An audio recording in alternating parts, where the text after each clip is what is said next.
Welcome to this week's episode of Accredited Investor Markets Radio. Each week, we speak with you about investing in alternative assets. Unbiased and beholden to no one, Accredited Investor Markets Radio does not accept advertising from any investment firm or financial advisor. Accredited Investor Markets Radio is the spoken word sister of AccreditedInvestorMarkets.com, the internet's most comprehensive and unbiased educational resource about crowdfunding, angel investing, venture capital, private equity, private shares, and other investment classes beyond publicly traded stocks and bonds. Well, hello everyone, and welcome to Accredited Investor Markets Radio. I am Christopher Cahill. Later on, I will continue my conversation with Larry Swedroe of Buckingham Asset Management on his book, Incredible Shrinking Alpha. In the book, Larry talks about Ted Williams, and Ted Williams helps him to explain in part why it's so difficult to beat the U.S. market even with brilliant money managers. You see, Ted Williams was the last baseball player to hit 400. He hit 406 in 1941. In the 73 full seasons since then, no players have hit 400. In the 36 seasons prior to 1941, a dozen and a half did so. Now, why is that? Why is it that it's so hard for players to hit 400? Well, Larry surmises that it's because players are better. Pitchers are better. Hitters are better, and the relative differences between players are less. So the instances of outsized performance have become more and more rare. This is the paradox of skill. Even as absolute skill level rises, if the differences between relative skill levels do not increase, then it becomes increasingly difficult to outperform by a large margin. Now, Christopher Mims of the Wall Street Journal, to whom we've recurred before, marks a similar development in gadgets in his article, In Defense of Good Enough Gadgets, dated April 13, 2015. He doesn't cite to Swedroe, but he also talks about Ted Williams and the paradox of skill without naming it as such, and talks about it in the context of stock market picking, and notes that in 2014, there was a collapse of difference between the best performing mutual funds and the worst performing mutual funds, which tends to suggest that even brilliant money managers are having difficulty separating themselves from the other brilliant money managers. Well, similarly, says the reporter, differences between economy cars and luxury cars as far as function have narrowed. The same has happened with regard to notebooks, tablets, and personal computers, and especially smartphones. New editions are not meaningfully functionally supreme to prior editions, and they are sold, according to someone quoted in the article, on the narcissism of small differences. So the iPhone 6, well, it's better than the iPhone 5, or at least more powerful, but how meaningful are those differences? Well, given the collapse of differences in relative functionality among devices that are increasing in absolute functionality, we find what? We find increases in the market for used electronics, according to Chris Mims. A company called Gazelle, spelled the same way as the animal, buys used smartphones, refurbishes them, and sells them. The iPhone 5 is their biggest seller at $219. They cannot find, refurbish, and sell enough of those to meet demand. There's also a greater market for repair of electronics, which seemed to be something that would never happen as electronics have gotten cheaper and cheaper and better and better. There's a company called iCracked, lowercase I, capital C, R-A-C-K-E-D, which will fix your smartphone. Another company called Glide, G-L-Y-D-E, acts as a broker between customers who want to sell their old phones and those who wish to buy them. Now, all of this has an appeal to the functionally minded and also an appeal to the environmentally minded, for it encourages a kind of recycling. And the more iPhones and notebooks and PCs are repaired or purchased used, the less rare earth elements have to be taken out of the natural environment and applied to electronic devices, it follows. Now, we talked a few times ago, maybe more than once, about salmon milt, an article dated January 13, 2015 in Chemistry World, which describes how DNA from salmon can be used to separate rare earth elements from discarded electronics. And the DNA is found in salmon milt. Well, I guess the developments Christopher Mims points out may cause a cratering in the not yet created salmon milt market, but we'll just have to see what happens. So it's taking a step back. Those who wish for greater recycling of electronics are getting it. I suppose part of the causation is moral crusades for greater amounts of recycling, but part of it's really just technological advances, for example, the use of fish DNA, and a large part of it will prove to be, it appears, the paradox of skill among gadgets, a post-Ted Williams kind of world of gadgets, in which the function of gadgets improves absolutely, but not relatively to other similar gadgets in any meaningful way. Well, staying with Beantown, the Boston Globe reports that two-term ex-governor Deval Patrick has signed up to work for his predecessor's former company, Bain Capital. Mr. Patrick has signed up to head the Social Investing Initiative at Bain Capital, a new initiative. And in future programs, we might have something to say about social impact bonds, which are a very interesting way to finance social programs. And that may be what Mr. Patrick is working on. It didn't say in this article. Well, Deval Patrick is a prominent Democrat, and as you may recall, many Democrats in 2012 in the presidential contest demonized Bain Capital, and that Republican candidate Mitt Romney, who helped found Bain Capital, was not moved to create a counter-narrative, not to my knowledge anyway. Well, Deval Patrick has been consistent. Even in 2012, he referred to Bain as a, quote, perfectly fine company, end quote, quote, they have a role in the private economy, end quote, quote, I think the Bain strategy has been distorted in some of the public discussion, end quote. For what it's worth, as a business attorney myself, I agree with Mr. Patrick in 2012 to the extent Bain preserved and redeployed wealth from companies that would have failed otherwise anyway.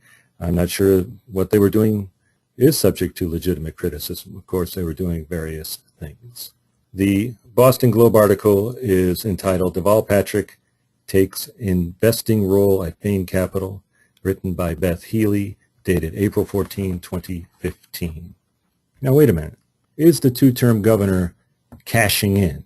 Well, if he is, he's not alone. Ben Bernanke, the former Federal Reserve chairman, has taken a senior advisor position at Citadel, a $25 billion hedge fund. His defense is that Citadel is not regulated by the Federal Reserve and that he, Ben Bernanke, will not be lobbying anyone. Rather, Bernanke will be advising Citadel on the global economy and on the effect of monetary policy, which, well, I hope he knows something about after all these years. The article from which I derive this data is entitled Bernanke Hedge Fund Gig, Wrong on So Many Levels, written by Kristen Kwalinski, April 18, 2015, on the CNBC website. In the article, Ms. Kwalinski notes that Henry Paulson, Alan Greenspan, and Tim Geithner, well, among others, have left government for seven-figure sinecures with hedge funds and private equity shops. Well, I guess you can talk about the revolving door of Wall Street, or you can talk about regulatory evils that come from having a revolving door of Wall Street. But let's instead ponder for a minute what these hedge funds and private equity shops are actually purchasing. Are they purchasing outsized talent of a Ted Williams, game-changing talent? Well, that's certainly possible. But does the paradox of skill apply, as it does with mutual funds, which are picking against the stock market? Does the paradox of skill apply also to diminish the relative differences between highly talented individuals in management roles of private equity and hedge funds? Well, I'm going to raise that as a question and leave it as a question, although one can consider that private equity certainly doesn't involve stock picking in the same way that mutual funds do, for example. Well, let's get to the Very interesting interview with Mr. Swedroe. Mr. Swedroe is the Director of Research at Buckingham and the BAM Alliance, which is a community of more than 140 independent wealth management firms located throughout the country. Mr. Swedroe has written or co-written 14 books on investing, including his most recent book, The Incredible Shrinking Alpha, which was published in January 2015, and which I've read and which is excellent. Before joining Buckingham and the BAM Alliance, Larry was, among other things, Vice Chairman of Prudential Home Mortgage, as well as Senior Vice President and Regional Treasurer of Citicorp, responsible for Treasury, foreign exchange, and investment banking activities, including risk management strategies. Larry has seen this from many different angles. Last week, we talked about shrinking alpha, that being the replacement of alpha by beta. Last week, Mr. Swedroe defined these terms. Basically, what's happening is what looked like genius stock picking and genius market timing in the past, accounting for outsized returns, has, through research, through greater understanding of how the stock market works and how value works in the stock market, has been shrunk down. And the outcome of it all is that alpha is very hard to get, and it might be foolish to pay people to try to get it for you. But we urge you to listen to the prior program so that we can get on to related themes. Now, Larry, there are 4 themes that explain why alpha is harder and harder to generate systematically in the market. I was wondering if you could explore those for us. Yeah, sure. The book walks people through the history of what are called asset pricing models. An asset pricing model tries to explain how the world works, how stock prices or security prices are set.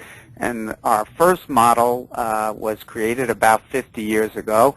It's attributed to several people who worked on this problem at the same time.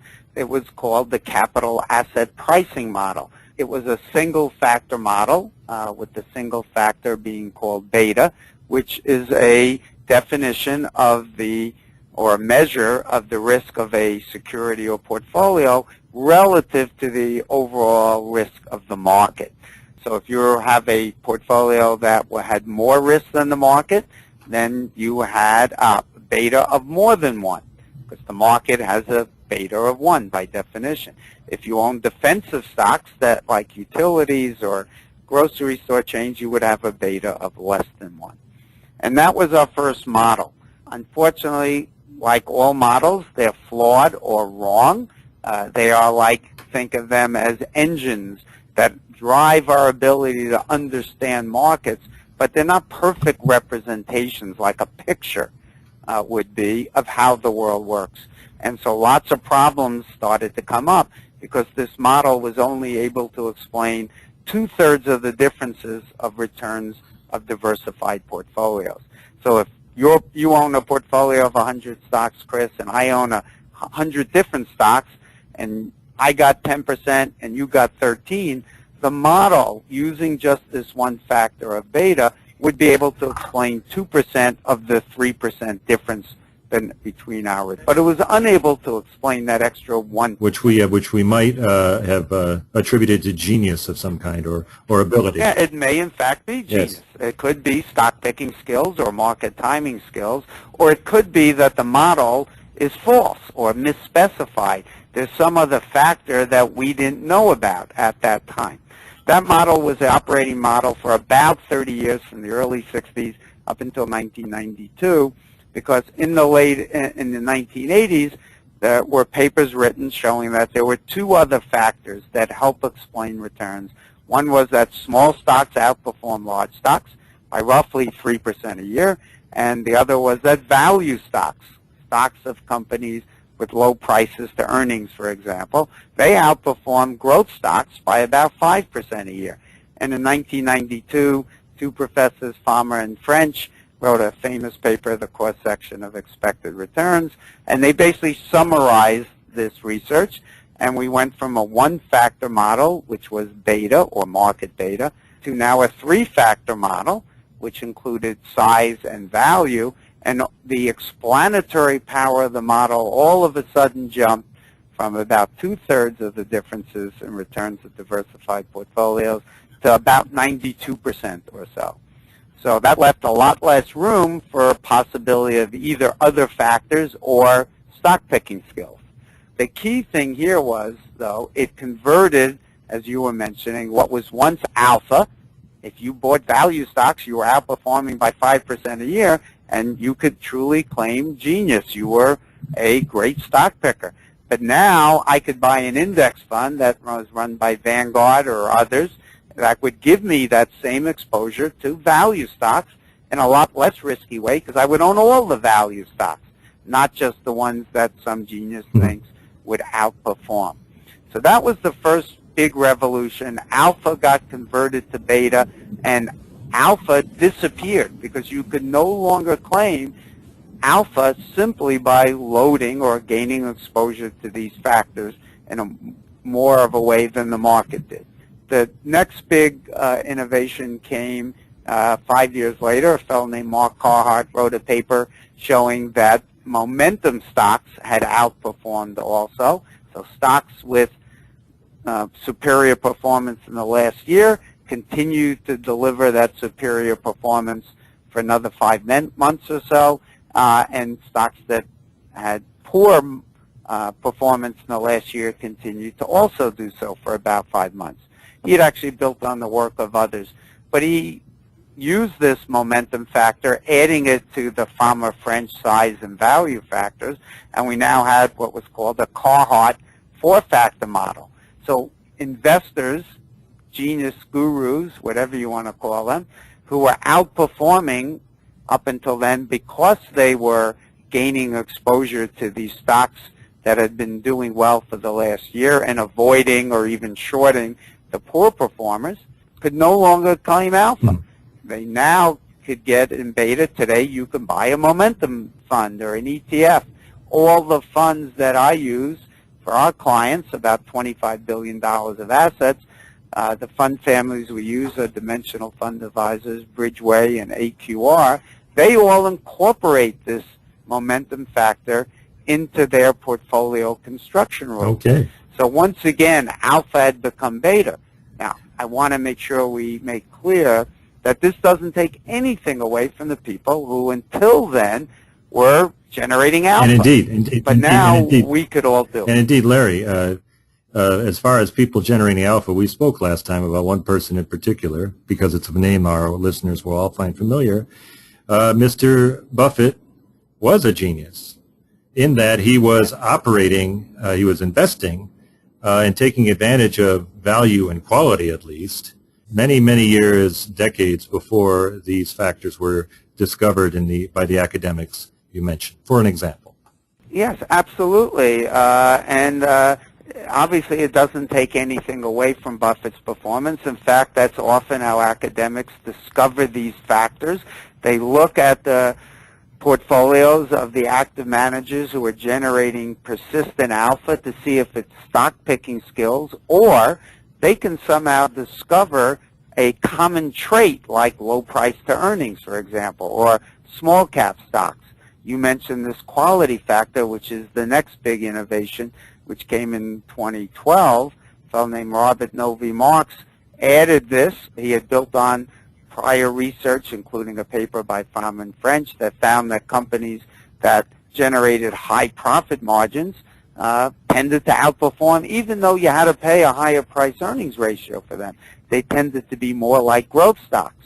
And this profitability factor, as you mentioned, was expanded in the research to a quality factor. So not just looking for companies that were cheap, meaning low prices to earnings, meaning they're value stocks, but also combining that with this quality factor and profitability. So Buffett had been saying, as you noted, for 50 years that he liked to buy stocks that were not just cheap, but also high quality, meaning they tended to have low debt ratios, low operating leverage, so their earnings didn't go up and down a lot. He referred to them often as companies with moats, stable earnings, etc.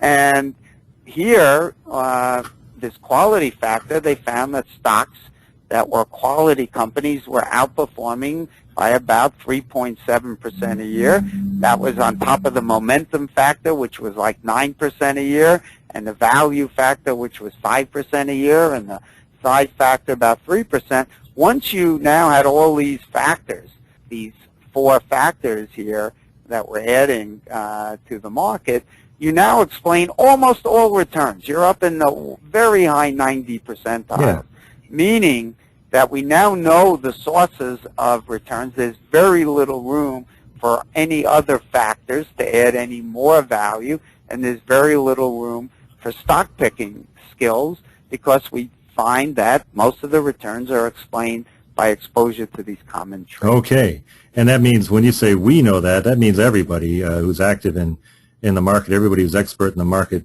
does know this. So there's less and less alpha because so much alpha has been transformed into beta, essentially, with everybody operating on these principles. So one of your 4 themes is alpha is a zero-sum game. I guess that's a fairly simple concept, but I wondered if you would flesh it out a little. Yeah, so there's a brilliant paper I would urge your listeners to listen to. William Sharp, or Reed, he wrote a paper, The Arithmetic of Active Management. He just lays out a simple equation where he says, look, all stocks have to be owned by somebody. All right, so if the market goes up 10% and I'm a passive investor, I just buy and hold all the stocks, say, in Vanguard's Total Stock Market Fund. There's only one return I can get. That's 10% before expenses. Maybe the expenses are 10 basis points, so my net return will be 9.9% if I stay the course. Now, since the sum of the parts has to equal the whole, if the market gets 10 and one group of investors, these passive investors, get 10, then the active investors must also get 10 on a gross basis. That's the only number it can be. It doesn't mean all active investors get 10. Some might get 20, but if some get more than 10, there has to be another group that gets less than 10. All right, so that's point number 1. Point number 2 is because active investors have higher expenses than the passive investors, much higher expense ratios, much higher trading costs, they must get negative returns relative in the net sense after expenses to the passive investors, which is why Charles Ellis, in his famous book, Winning the Loser's Game, called active management in aggregate a loser's game. It doesn't mean, importantly, that all active investors lose, but it does mean, as we just explained, if some outperform, there must be another group of victims they're exploiting. There are sheep that are waiting to be sheared. There are suckers at the poker table who don't know it. So if we do a thought experiment, Chris, I'll just ask you the simple question. If we break the market into 2 groups of investors, individuals and institutions, which of those 2 groups is likely to be the sucker at the table that is generating negative alpha, so there's the other group that can generate positive alpha? Well, given that individuals are answerable only to themselves and therefore will be less careful, I would say individuals. I would agree. I would argue that it's the institutions who are more sophisticated, have more knowledge of the research, and spend more time on it. They're the professionals, stronger educations. I think that would be the reason. But the research does show exactly what you said. There's a whole series of studies that show that individual investors actually exhibit perverse stock picking skills. So the stocks they buy tend to go on to underperform after they buy them, and the stocks they sell go on to outperform after they sell them. Now, if there are losers in that game, there must be winners. Obviously, it's the institutions, and that's exactly what the research finds. On a gross basis, the stocks that the institutions, like mutual funds and pension plans and endowments, buy do tend to go on to outperform, adding about 70 basis points a year in value. The problem is their total expenses are an average about 2% or so. So on a net basis, they end up negative. Again, that's not all active investors, but it is true in aggregate. So we know that it's the individuals that are the suckers. Now, here's the big problem for active investors. 70 years ago, individuals owned 90% of all stocks directly. They held them in their brokerage account and they traded them. Today, that number is less than 20%, which means there are far fewer suckers at the table. Now, compounding the problem is that already 40% of all institutional money, having read the literature and seen how poorly the typical active manager does, has abandoned the game and become passive investors. Now, I ask you, Chris, if we break the institutions into two groups, those who have been generating negative alpha, meaning underperforming benchmarks, and the ones that who have been outperforming, which of the two groups do you think is likely to be the ones who abandon the game, who quit the quest for alpha? The ones who are generating positive returns. They're the ones who are going to continue, right? Yep. Because they're winning the game. It's the losers who are going to quit. Why did they lose? It's likely because they don't have the skill. The winners are the ones with skill, and they then keep playing. As well as those who learned. And who learned, right? Could be, clearly. So if the losers drop out, that means the competition is getting tougher. Think of a tennis match in a tournament, and Novak Djokovic is the best player in the world. He's playing in the first round of the U.S. Open.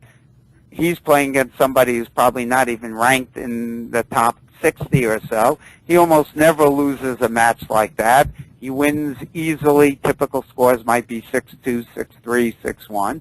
But by the time he gets to the finals, he's maybe playing Roger Federer or Rafa Nadal or Andy Murray, and those are 5-set, drawn-out matches, take 4 or 5 hours, tiebreakers. In other words, when the competition is less difficult, it's easy to generate big dispersions in performance. So it's easy for Djokovic to show he's much better, or generating alpha from an investment standpoint. By the time you get to the finals, the competition is getting much, much tougher, and it's harder to generate alpha. Today, the active managers, like Warren Buffett, 50 years ago, he was competing mostly against you and me. Today, he's competing mostly against these hedge funds and high-frequency traders, other institutional investors.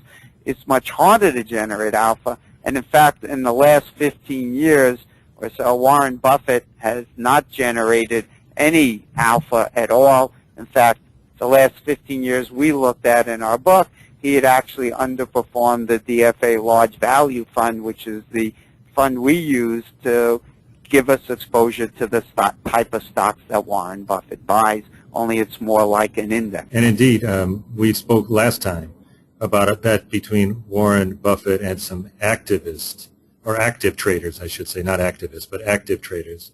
And Warren Buffett didn't poise his stock picking and timing skills against them.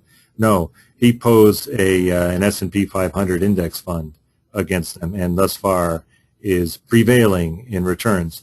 So you had 3 themes you've already hit. 1, alpha is a zero-sum game. 2, the pool of victims is shrinking. And 3, there's growing expertise now, and the audience can easily understand the growing expertise. All of these extremely smart people have entered institutional finance kinds and institutional investing and high-frequency trading operations. They know FAMA and French backwards and forwards. They know the asset pricing models, and they know what you know before you know it, and you're competing against them. But there's a 4th theme, isn't there? Yeah, the 4th theme is that the amount of money chasing alpha has grown dramatically, while the alpha available has been shrinking. 60 years ago, there was less than 100 mutual funds and very few hedge funds. 20 years ago, there was only about 300 billion in hedge funds. Today, it's about 3 trillion. So 10 times the amount of money just in hedge funds alone, and there are over 8,000 mutual funds. So you have this shrinking sources of alpha. The competition is getting tougher, and the losers keep quitting. meaning the victim's supply is shrinking, and yet you have so many more dollars chasing it that whatever available alpha there is now has to be spread out across many more firms trying to get it. So I'll give you a simple example. 20 years ago, hedge funds had about 300 billion of alpha. Let's say, 300 billion of assets. Let's assume that there was 30 billion of alpha that could be captured. Well, 30 billion on 300 billion of assets, that's 10% alpha that for each firm that was there to be harvested. And hedge funds even charging 2 and 20, this 10% alpha is still a lot, and investors could earn that alpha, if you will. Today, there's about 3 trillion. So 30 billion, even if it's the same 30 billion, and we've discussed the reasons why that pool of alpha is shrinking. But even if it's the same 30 billion, but today you have 3 trillion, that's 1%, and hedge funds charging 2 and 20, 1% doesn't go very far when you're charging 2 and 20. Okay, so it would seem that the individual investor, I mean, we've been hammering this point actually, but not just hammering it, explaining it. I mean, that's the difference in your book from appeals to authority. You actually support it with the asset pricing model discussions and so on.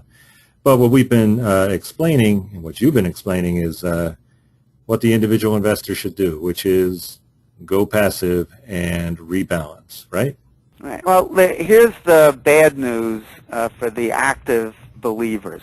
For those who believe that active management is likely to be the strategy to give you the best chance of achieving your financial goals, we've seen these 4 trends which clearly demonstrate that active management is highly unlikely to result in the best performance. In fact, 20 years ago, when Charles Ellis was writing his books, he was showing that there was only 20% of active managers were generating statistically significant alpha, so 80% were losing. Today, that number in 2 recent studies is down to less than 2%. I don't know about you, but I'm not wanting to play a game where I have about a 50-to-1 chance of winning. I might do that if I go to the racetrack and put $2 on a 50-to-1 shot. If I lose, no big deal. I got entertainment value, or I bought a lottery ticket. But I'm not taking my retirement account to the racetrack or the lottery office either. You want to put your money invested in a way that's much more likely to give you a chance of doing so. And the good news here is that all the competition from Vanguard and other index fund providers and ETF providers is giving us much lower cost vehicles, much more tax efficient vehicles, as people are focused on structure now that make investment vehicles more tax efficient, like ETFs and tax managed funds. And also, as we've been discussing, all these vehicles have been created through the academic research that allows you to invest just like Buffett if that's what you want. You can buy stocks in these low-cost mutual funds that give you exposure to these factors like value and quality, and you don't have to pay a hedge fund 2 and 20 or some active manager 1.5%. Most of these vehicles can be bought for 50 basis points or less. Yeah, so to beat that, you have to presume that as the skinnier cousin of David, without any divine help, you're going to beat Goliath. That's exactly right.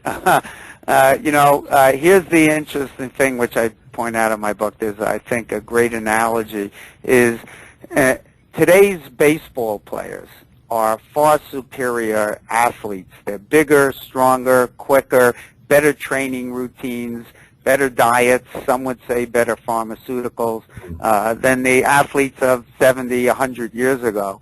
And yet, while in the first 39 years of the modern era of baseball, which begins in 1903, we had 11 times somebody reached the magic 400 mark, or more than once every 4 years. Yet, despite the fact that today's athletes are far superior, no one has done it since Ted Williams hit 406 in 1941. That's 74 years ago. And the mathematicians demonstrate It's this paradox of skill that we've been talking about. Today's active managers are much more skilled than they were 50 years ago. They all have the knowledge of the academic research. They have high-speed computers. Firms like SAC Capital, Renaissance Technology are hiring world-class physicists, scientists, and mathematicians trying to uncover these sources of alpha and exploit them. And today's baseball players are much better. But just like the baseball players are facing much tougher competition, so are today's investors. So it's very hard to generate performance that's much different than the average. The tennis analogy I gave you with Djokovic in the first round is where active investing was 50 years ago. Now active investors are playing the finals of Wimbledon and the U.S. Open, where it's much harder to generate that outstanding performance. So Larry, it's my impression, and this is an untutored impression because I haven't really looked at it with any systematic focus. It's my impression that private equity returns more alpha than hedge funds. Is that true, and if so, why? Well, let's begin by being careful with our terms here. Private equity has delivered much higher returns than hedge funds, and I think it's to a great degree the types of investments hedge funds are trying to exploit. The competition there has gotten much, much, much tougher. Private equity, you're dealing often in non-public securities, so you don't have the competition that you get in a public liquid market.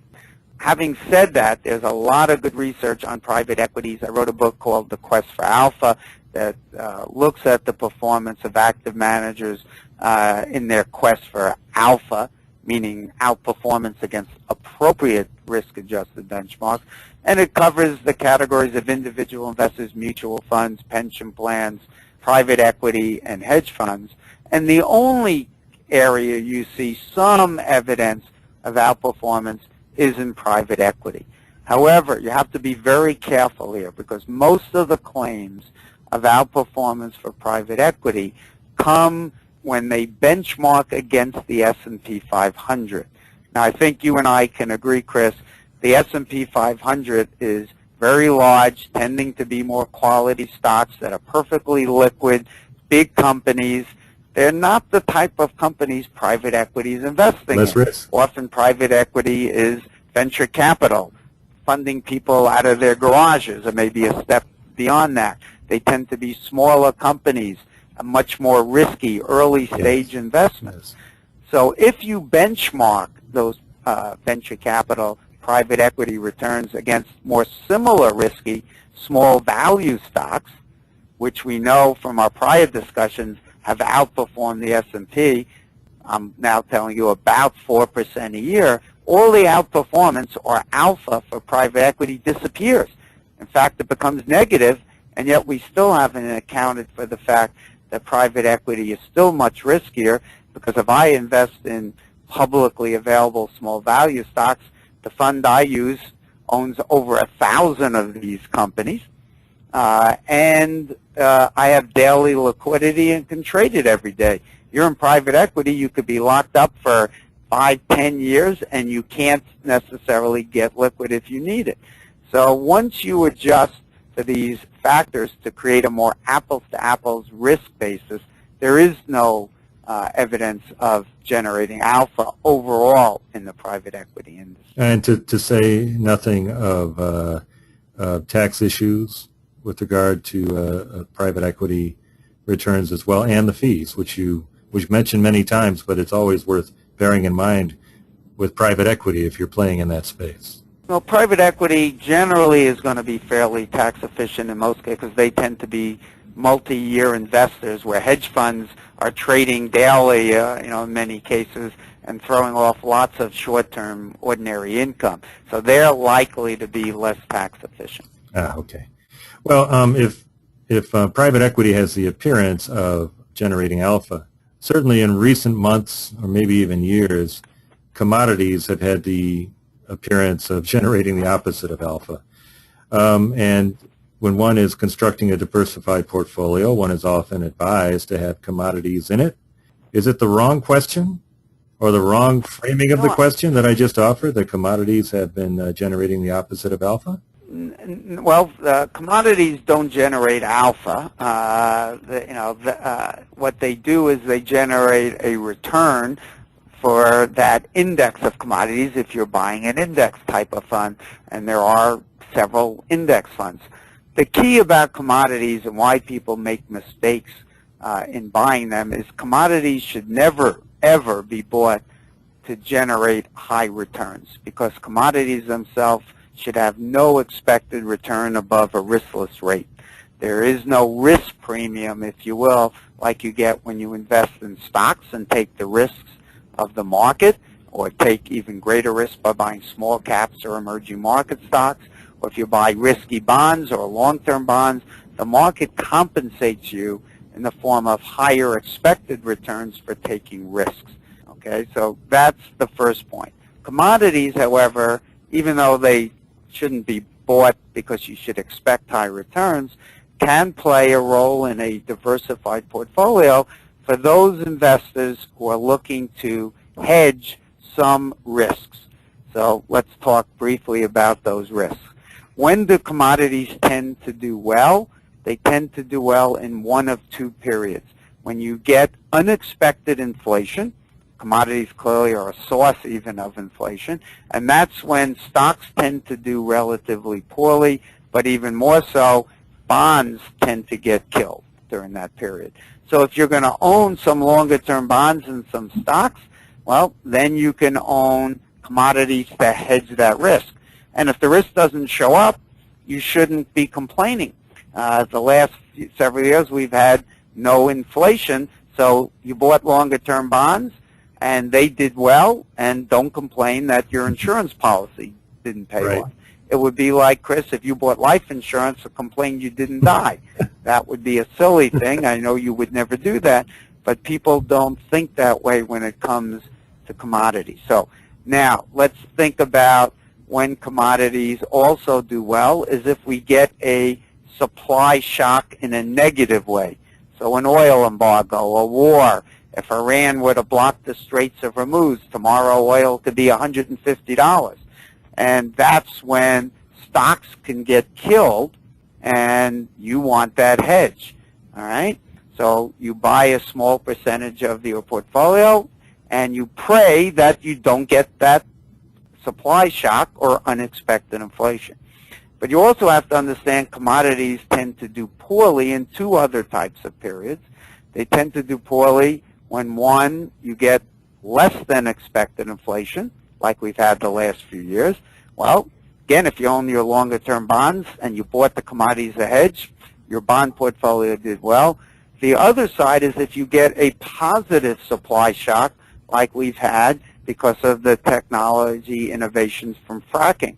So that's going to be good for bond prices because it's going to keep inflation low, and it's going to be good for stocks other than energy companies because that will keep inflation low and be a good environment for stocks overall.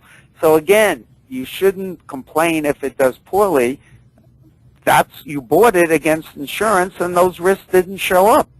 The problem is people make that mistake of confusing the strategy with the outcome, and then they panic and sell, and then a year later you get one of the other two events, and they wonder why they're not hedged anymore. So in reading a book like The Incredible Shrinking Alpha, you are getting a broad perspective on the public securities market and how to avoid getting skinned by active investing.